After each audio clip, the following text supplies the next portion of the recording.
warahmatullahi wabarakatuh. Saya lanjutkan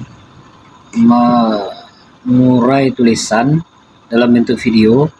Kemarin waktu postingan sebelumnya tentang Stephen Hawking itu agak ribut ya, kurang bagus material video kita, walaupun isinya jelas sebenarnya karena perekamannya siang.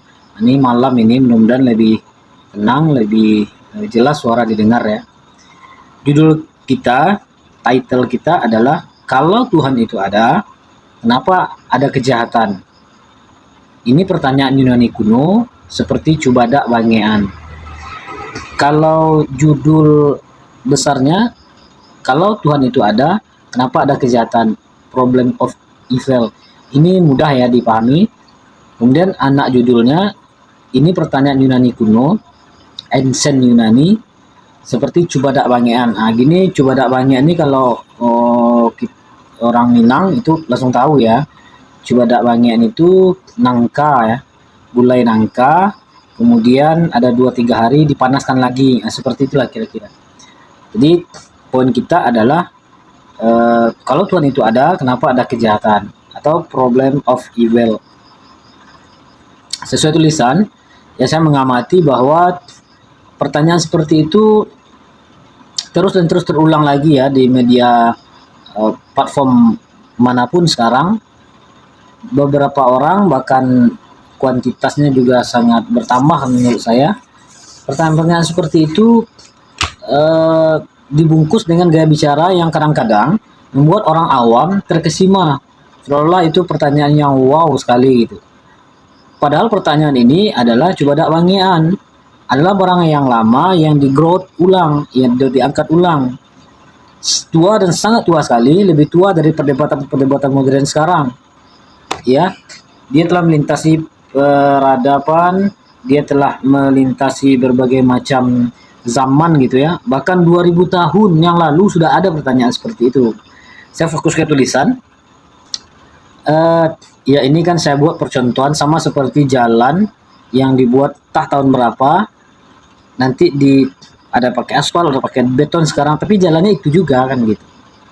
Jadi kalau kita mau trekking itu bisa sampai ke 500 tahun before century atau sebelum Masehi. 500 tahun sebelum Masehi.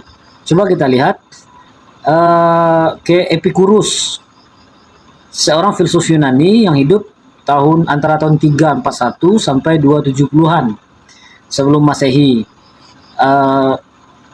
Dia di Samos atau Athena. Epicurus sendiri sebenarnya tidak pernah menulis rumusan yang terkenal tentang problem of evil atau kejahatan itu, kalau Tuhan ada kenapa ada kejahatan. Tapi pengkaitannya sering dengan dia sebenarnya. Ini kenapa saya detailkan seperti ini, takutnya nanti ada orang yang benar-benar menyimak dan dia agak condong kepada pertanyaan seperti ini. Ya biar kita sebelum ditanya kita udah menjawab, kira-kira gitulah. Kita sudah mengkonter bahwa memang dasar pikirannya memang oleh Epicurus ini. Tapi yang mempopulerkannya adalah bukan dia, sama seperti teori Darwin. Teori Darwin itu sebenarnya ya memberikan gambaran bahwa penciptaan makhluk kayak gitu kan.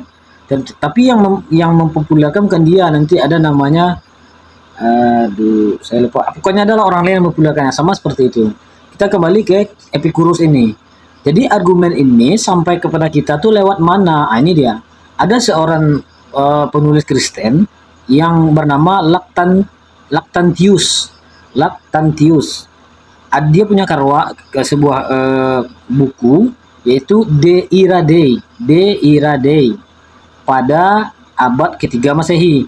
Jadi yang Epicurus ini 300 tahun sebelum Masehi, sementara dipopulerkan lagi oleh Lactantius pada 300 tahun setelah Masehi, 3 abad.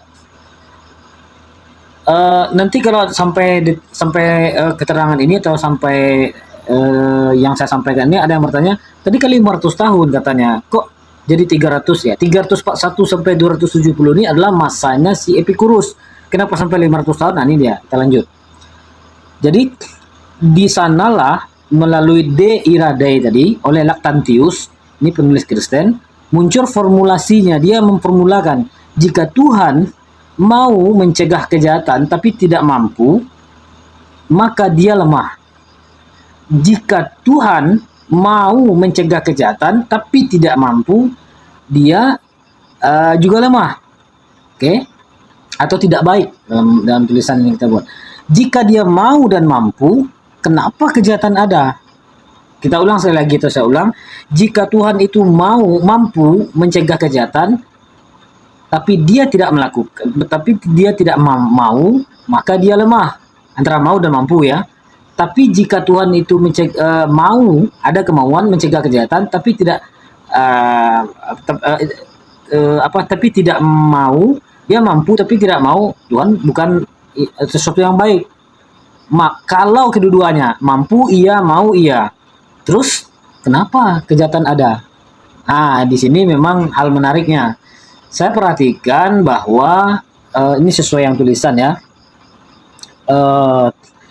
Fragmentasi ini sudah sangat dalam sekali ya, bahkan sayangnya kepada orang-orang yang kurang ada pengertian.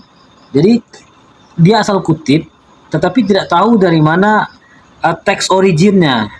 Karena dalam masalah teologi, apalagi yang bersifat tulisan atau karya yang ilmiah, itu sebaik mungkin di tracking ke teks originnya. Jadi kalau mengatakan atau berpikiran seperti ini, kok ada kejahatan, kok ada kegagalan, kok ada ini itu, atau dalam bahasa Epikurusnya problem of evil, itu bukan barang baru, itu sudah barang lama. Dan teks originnya dari sini nih, dari karya De Iradeae, Lactantius, abad ketiga Masehi. Itu kalau secara tracking ilmiahnya.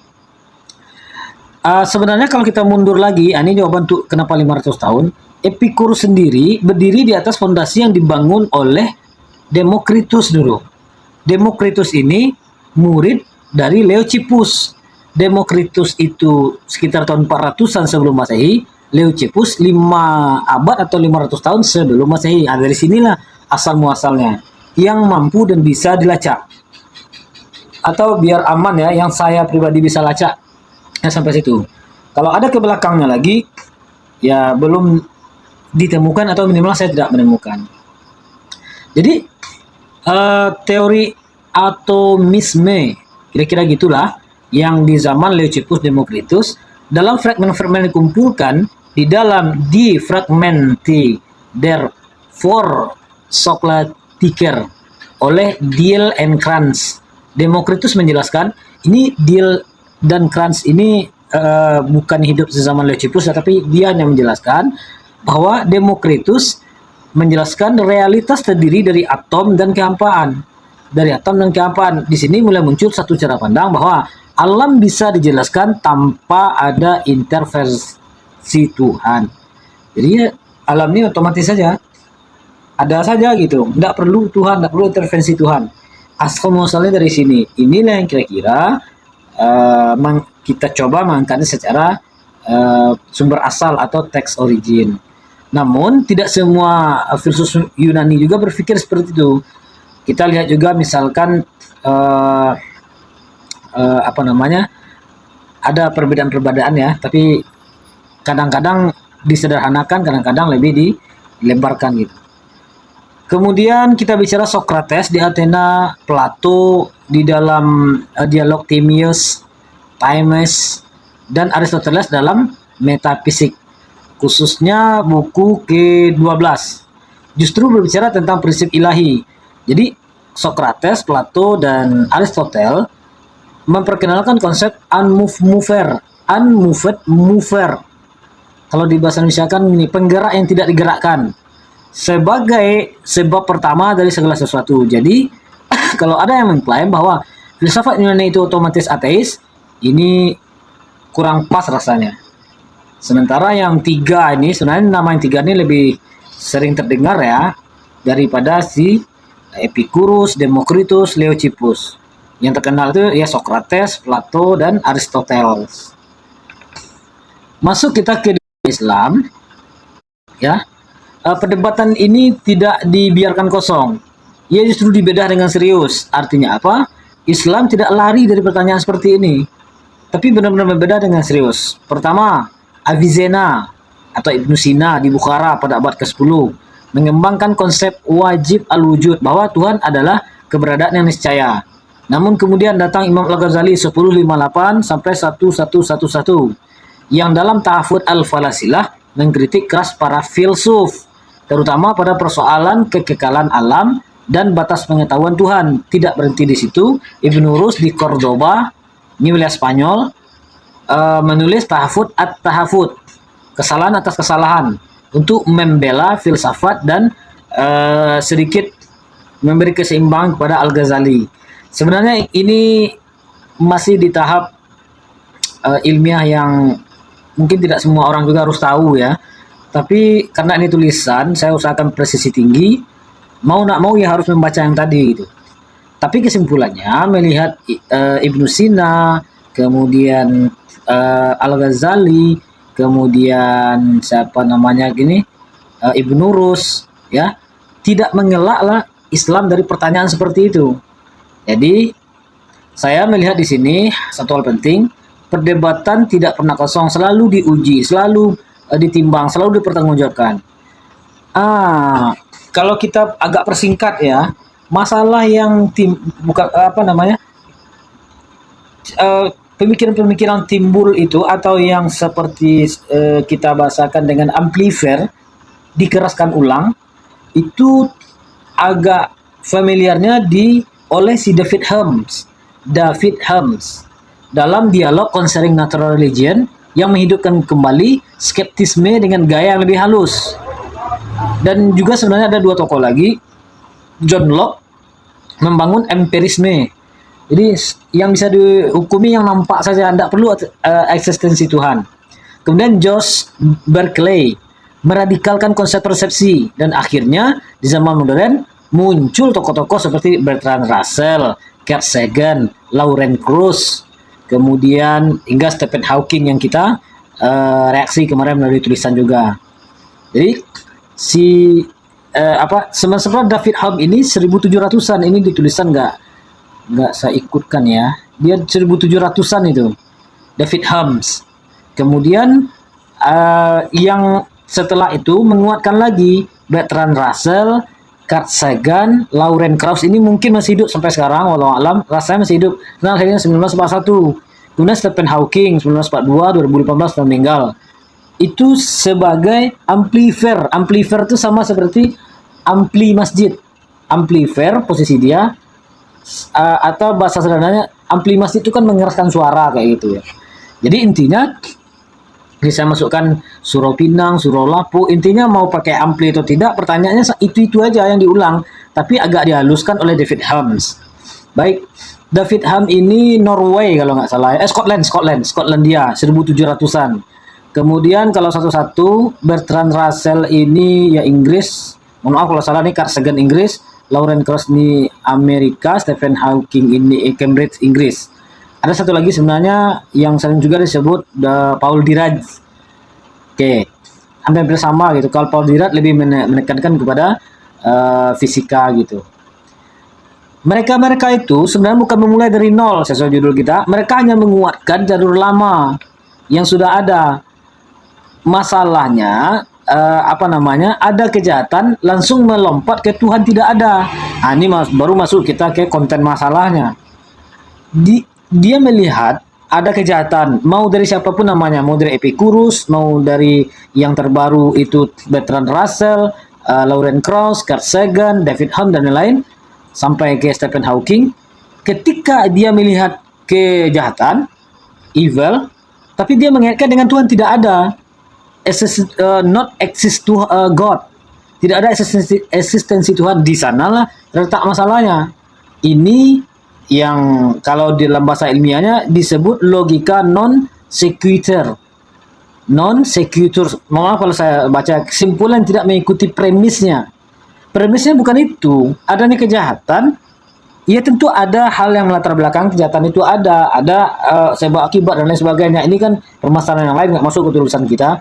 Tapi yang yang kita tunjukkan melalui tulisan ini bahwa kenapa adanya kejahatan, evil, tapi menafikan Tuhan atau mengatakan Tuhan tidak ada. Itu premis yang salahnya. Kalau kita turun ke bahasa sederhana, kita bisa tanya kalau satu kampung ada pencuri, apakah berarti di kampung itu tidak ada keamanan? Ada mungkin kecolongan dan lain. Tidak ada partikel yang mengikutinya. Evil itu terjadi atau kejahatan itu terjadi. Kira-kira begitulah. Kalau dianalogikan berangka manci, rangkiang yang dibakar, ini Minangkabau culture murni ya. Bisa juga sebenarnya kalau dikaitkan. Dia melihat kejahatan, tapi membakar, dia melihat marah ke manci itu atau tikus, tapi yang dibakarnya rangkiang itu tempat padi. Dia melihat kejahatan, ada, tapi mengingatkan dengan Tuhan tidak ada. Di sini permasalahannya. Baik, kemudian Al-Quran ya, kita sudah memberikan, bukan kita, Al-Quran sebenarnya sudah memberikan kerangka bahwa hidup dan mati diciptakan untuk ujian. Bahwa manusia pasti diuji dengan kebaikan dan keburukan. Ya, di juz 29 Quran surah Al-Muluk itu ya, diciptakan manusia untuk diuji kebaikan dan keburukan. Jadi Quran atau Islam punya sistem yang jelas dan bisa diuji. Maksudnya isi hidup ini ujian dan ujian kebaikan dan keburukan. Sistem ini bisa diuji sesuai dengan logika manusia. Tapi kalau melihat kejahatan, tapi langsung meniadakan Tuhan, ini yang sudah pencong pemikirannya, kira-kira begitulah. Kita tidak menggaskan orangnya, ini yang kita baca ini orang pintar semua, ada fisikawan dan macam, tapi yang kita reaction adalah tentang teologinya saja. Kita tidak kayak assignnya tidak. Jadi intinya kalau ada yang berpikiran kalau Tuhan ada, kenapa ada kejahatan? Ini bukan barang baru, sama seperti Cubada Bangean kayak gitu ya. Kemudian di belakang tulisan saya munculkan itu ini dia di belakang saya buat ini bisa untuk tracking untuk saya sendiri ya, risalah rujukan. Jadi di tulisan panjang tidak saya buat tahun-tahun, lokus dan tempus. Ini di bawah saya buatkan 9 atau 10 poin ya. Tokoh utama Yunani-nya ada Epicurus, Problem of Evil 341 sampai 270 sebelum Masehi, before century di Athena, Yunani. Oke. Epicurus ini tidak meninggalkan teks langsung tentang Problem of Evil, tapi argumen ini sampai ke kita melalui Lactantius. Nah, Lactantius ini buatkan ini lebih kurang 250 sampai 325 Masehi di Afrika Utara. Oke, jadi intinya Lactantius inilah penulis Kristen ini yang membuat sampai kepada kita teori si Leucippus di Epicurus tadi. Epicurus ini terinspirasi dari siapa? Demokritus. Demokritus itu muridnya Leucippus. Kira-kira begitulah. Jadi buku Lactantius itu De Ira Dei, on the Anger of God bab 13. If God is willing to prevent evil, but not evil, if evil but not willing, why is there evil? Kira-kira begitulah. Maksudnya kalau Tuhan itu mau menghalangi sebuah kejahatan, kenapa dia tidak mampu lakukan? Kalau dia mampu, kenapa dia tidak mau? Ya, itu. Kalau dia memang mau dan mampu, kenapa ada kejahatan? Dia dibolak-balikkan logikanya. Atau apakah bisa kita masukkan dalam istilah logika kayak kesalahan cacat berpikir? Ya, bisa saja sebenarnya logika falasinya ya. Kemudian ya di sini juga poin 2 tinggal baca aja, sebenarnya saya nggak akan ulang karena kalau diulang ini terlalu banyak. Ibnu Sina juga sudah kita masukkan di tulisan, dicek aja karya Tahfudz al-Falasilah. Kemudian Imam Al-Ghazali ya. Kalau Ibnu Sina itu karyanya Asy-Syifa.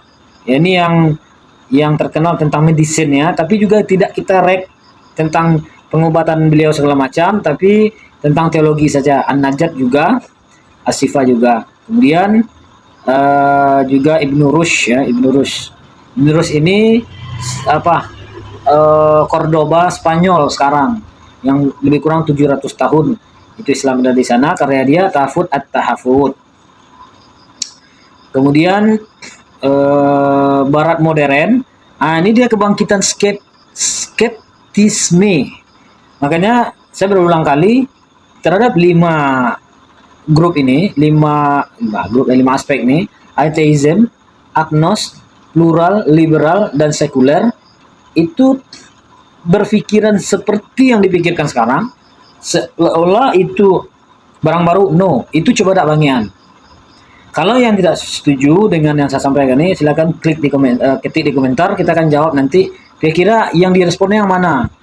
Kalau dia misal mengatakan nanti ini seolah-olah barang baru atau dibungkus dengan bahasa yang halus, no, ini udah sebelum Masehi sudah ada orang yang berpikiran seperti itu, sudah kita rinci tadi ya. Tapi yang mengaung-ngaungkan di belakang hari ini memang banyak ya, sampai detik ini. Tadi saya bilang David Hume, Scotland, betul, bukan Norway. Karya dia juga ada tuh, Dialogue Concerning Natural Religion 1779. Buku ini terbit setelah beliau wafat ya. Kemudian dia memang skeptis ini terhadap Tuhan.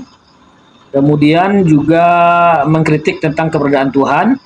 Pembahasannya oleh John Locke. John Locke ini 1600-an lagi, orang Inggris. Karyanya An Essay Concerning Human Understanding 1689.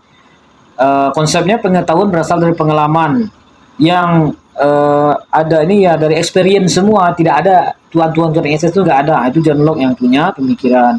Kemudian jalan empirisme itu Josh Berkeley 16 juga, 1600-an juga. Josh Berkeley ini juga Inggris kalau nggak salah, ini nggak tertulis atau saya memang lupa atau tidak ingat ya. Josh Berkeley 16 sekian sampai 1700. Oh, Irlandia dia, Josh Berkeley ini. Bukan Inggris, ini tertulis nih, sorry. Irlandia dia. Kemudian atheism modern. Nah, ini dia. Kalau saya ya, nanti kalau berubah saya akan berubah lagi.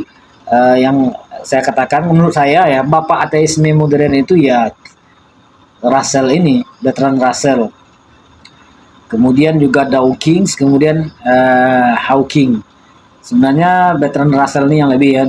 Bertrand Russell ini 1800-an sampai 1872 sampai 1970 Inggris. Karyanya Why I Am Not a Christian. Kenapa? Ya why, dia kritik terhadap agama secara moral dan logika. Kemudian mohon maaf, yang paling banyak kalau di Indonesia menurut saya ini, yang banyak itu memakai pola-pola atau pemikiran Richard Dawkins. Menurut saya ya, semampu saya amati sampai detik ini, Richard Dawkins. Kalau Stephen Hawking tidak terlalu untuk masalah ateisme, tapi kalau yang berpikiran ateisme, ada tuh beberapa orang saya lihat agak mendewakan malah si Richard Dawkins ini. Karyanya The Self Gain 1976, kemudian The God Delusion. Apalah ya intinya ya. Evolusi tanpa desain, Tuhan dianggap sebagai delusi psikologi aja. Yang lebih kurang beginilah. Bukan Tuhan yang menciptakan manusia, tapi manusia yang menciptakan Tuhan. Lebih kurang itu si Richard Dawkins, Inggris. Yang Josh Berkeley tadi Irlandia. Kemudian mungkin yang masih hidup sampai sekarang ya, itu siapa namanya tadi? Kemungkinan ya ada hidup sampai sekarang, tapi saya Allah alam juga si Josh tadi ya, si Josh, sorry bukan Josh, saya lupa namanya. Yang kemungkinan yang hidup sampai sekarang adalah lupa saya namanya ya.